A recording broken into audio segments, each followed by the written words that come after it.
Hey Gauchos, thanks for watching the Bottom Lines webcast on the UCSB Associated Students presidential election. My name is Julian Moore. I'm a reporter for the Bottom Line. My name is Garcia. I'm the executive managing editor of the Bottom Line newspaper. To my left, we have the presidential candidates. Good morning, Gauchos. My name is Sophia, Armen, and I'm running for Associated Students president with the Democratic Process Party. And my name is Nate Walter, also running with the Open People's Party for president. Candidates, first of all, thank you very much for being here this morning for UCSB's first ever election broadcast. Sophia, let's start with you. The presidential candidates at all levels in every election offer sweeping change during the campaign. How would you describe the limits of the AS president's powers, and how do you plan to use that power to make changes?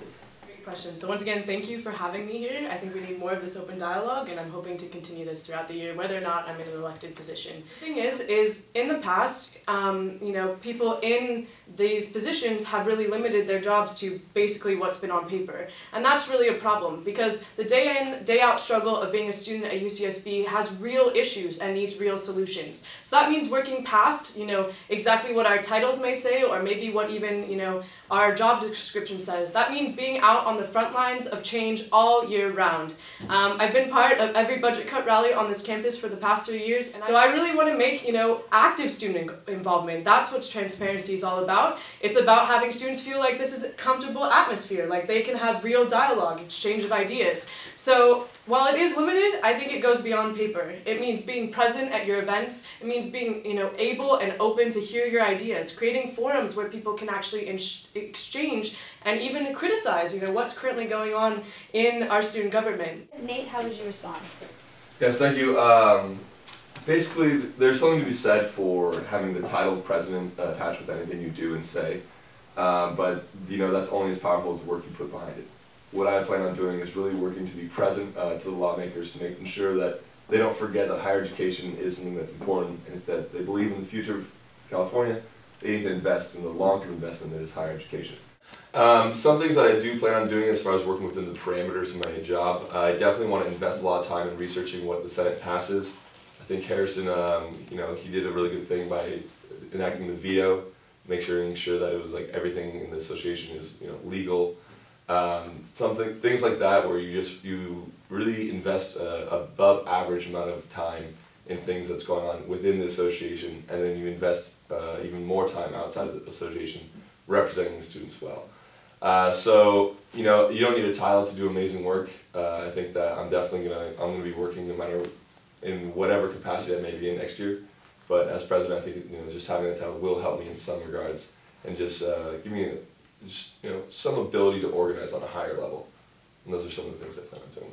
Final question. Nate, how would you say you differ from Sophia as a presidential candidate, either through platforms, standpoints, things like that? Well, I can definitely say that we differ in experience. I think that our roles in the last few years have been very different. I've been working internally in the association to ensure that student fees are spent responsibly, and a lot of that goes back to spending student fees where I think they're going to be most effective. And what I believed in, what I will continue to believe in is putting money where UCSB is going to be represented well, and putting money where UCSB is going to see it. My experience with working with money internally, I think, makes me qualified to work with the little money we have next year. As an association, we're one of the largest in the state, but we've absorbed a lot of the money, and it's about finding the money in the cracks and really using that to our best advantage.